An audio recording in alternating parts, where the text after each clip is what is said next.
इस वक्त केपीके की मुश्किलात कितनी ज़्यादा हैं, कुर्रम का मसला हल नहीं हो रहा।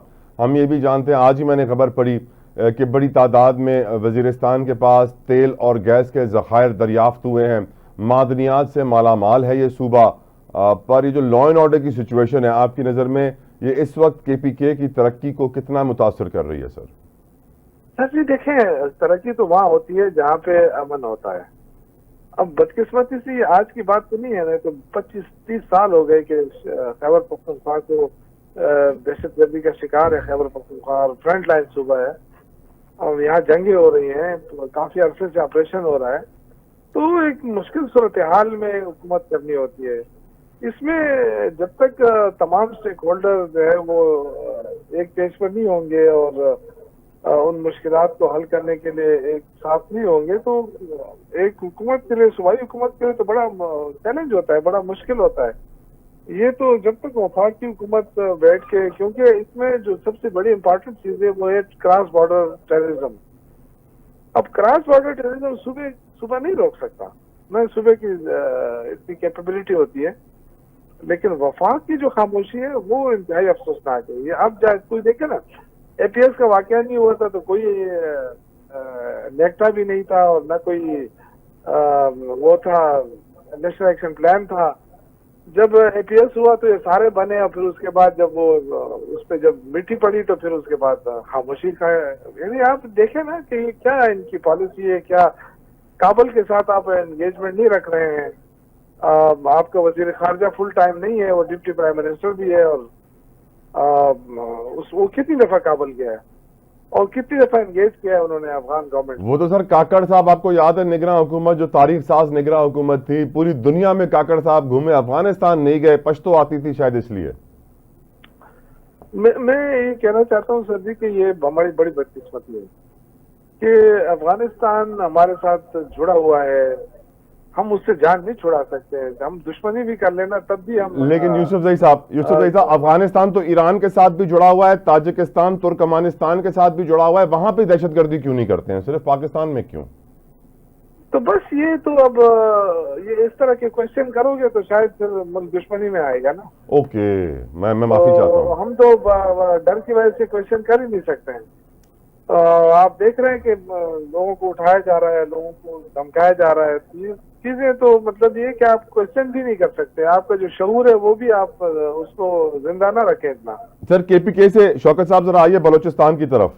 अब बलोचिस्तान के अंदर एक खातून है, मारंग बलोच साहिबा, जिनको हुकूमत जो है बुराई करती है कि वो फसाद फैला रही हैं, वो मुश्किलात पैदा कर रही हैं, और इंटरनेशनल पावर्स उनको नोबेल पीस प्राइज के लिए नॉमिनेट कर रहे हैं।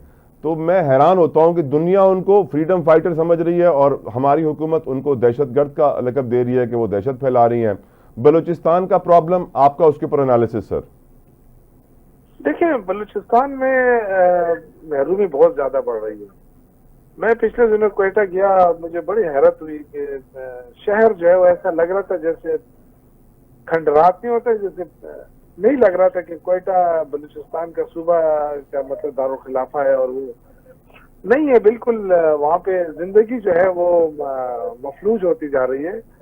और हम इतना बड़ा प्रोजेक्ट वहाँ लेकर गए हैं, गवादर प्रोजेक्ट, लेकिन जिस तरह वहाँ अमन की जरूरत है उस तरह अमन वहाँ पे हम नहीं ला सके। वहाँ उनकी महरूमियाँ खत्म नहीं कर सके, उनको हम नुमाइंदगी नहीं दे सकते, उनके आवाम की कोई नुमाइंदगी नहीं। लेकिन मुझे बात बताइएगा शौकत भाई प्लीज, जब काकड़ साहब को वजीर आजम बनाया था निगरान, तो कहा था बलूचिस्तान की एहसास महरूमी दूर हो जाएगी। जब काजी फायद ईसा को चीफ जस्टिस बनाया था, बलूचिस्तान की एहसास महरूमी दूर हो जाएगी। ये सारे बलूचिस्तान के लोगों को बड़े बड़े ओहदों पर तो बिठा दिया जाता है ये महरूमी दूर करने के नाम के ऊपर, पर ये महरूमी दूर क्यों नहीं होती है सर? बुख्ती साहब भी पहले नहीं होती है कि जी कहिए वो सर। पहले अपनी महरूमी दूर करते हैं, अपनी महरूमी दूर करते हैं, तो वो अपनी महरूमी दूर करते करते वो जो इज्तिमाई महरूमी है उसको छोड़ देते हैं। ये देखें, हमें अगर मुल्क को मुत्तहिद रखना है तो हमें इन चीजों को फोकस करना होगा। कोई अगर ये समझता है कि मैं लाहौर में बैठा हूँ, मुझे परवाह नहीं है, तो ये आग जो है ना ये फैल सकती है सारे पाकिस्तान में। तो इसके लिए हमें जरूरी है कि हमें बलूचिस्तान को फोकस करें, हम केपी को फोकस करें, जहां जहां ये आग लगी उसको बुझाएं। ये वो क्या कहते थे ना कि किस जमाने में वो कहते हैं दिल्ली हनोज दूरस, जी तो वो नहीं, वो दौर चला गया है। सर, अब एक जो आग। जिस तरह अखड़ा पड़ा हुआ है अफगानिस्तान के अंदर, जी सर। अमेरिका छोड़ के गया है, जी सर। और फिर ये लोग ऑलरेडी जंगजू भी हैं, तो अगर खुदा ना खास्ता ये असला इस्तेमाल होना शुरू हो गया, जो कि हो रहा है मेरे ख्याल से, यस। तो ये तो मुश्किलात इससे बढ़ेंगी हमारे लिए। इसलिए कौम को एक पेज पे आना होगा, अपनी फोर्सेस के साथ खड़ा होना पड़ेगा, जो भी मुश्किलात है उसके कोई हल निकालना पड़ेगा। और हल ताकत से है या डायलॉग से है? मैं तो नहीं समझता कि ताकत से कोई मसले हल होंगे, क्योंकि ऑपरेशन हमने ऑपरेशन बंद कर दिया है, तो ऑपरेशन तो शुरू है काफी अरसे से, लेकिन जो जहां खामी मुझे लग रही है वो हुकूमत की तरफ से लग रही है, और कंसेंसस नहीं हो रहा है, पॉलिटिकल कंसेंसस नहीं है। सबसे बड़ा जो मुझे लग रहा है कि डायलॉग की कमी है और मुशावरत की कमी है।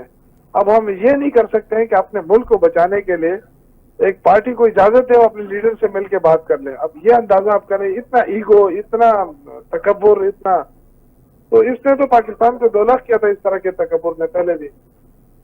सर, इस वक्त आपके ऊपर एक और इल्जाम है कि आपकी जमात ने सोशल मीडिया पर एक आग लगाई हुई है आर्मी चीफ के खिलाफ। वो कहते हैं कि आप अगर इस तरह की आप प्रॉब्लम्स क्रिएट करेंगे सोशल मीडिया के ऊपर, तो आपके लिए भी प्रॉब्लम्स कम नहीं होंगी, बढ़ेंगी। और साथ साथ ये भी कहा गया है कि चीफ की कैरेक्टर असैसिनेशन से, आप जानते हैं उनकी फैमिली मेंबर्स के आजकल पासपोर्ट की कॉपीज चल रही हैं, चीफ की कैरेक्टर असैसिनेशन से पाक फौज कमजोर कभी भी नहीं होगी। सर, नहीं, फौज एक इदारा है, वो उस पर कोई असर नहीं पड़ता है, लेकिन ये कि मुझे नहीं, मैंने कभी देखा भी नहीं है, ना मैं सोशल मीडिया देखता हूँ, मैं बिल्कुल इन चीजों से दूर हूँ। और जरूरी नहीं है कि ये कोई पीटीआई वाले हो सकते हैं। ये देखें, आजकल तो जाली बनाना आईडी कोई मुश्किल काम नहीं है, और इसके सारे बेनिफिशरी इस वक्त तो पीएमएलएन है ना। बेनिफिट किसको जा रहा है? पीएमएलएन को जा रहा है। वो चाहती है कि फौज और पीटीआई के दरमियान लड़ाई जारी रहे, ये उनको सूट करता है।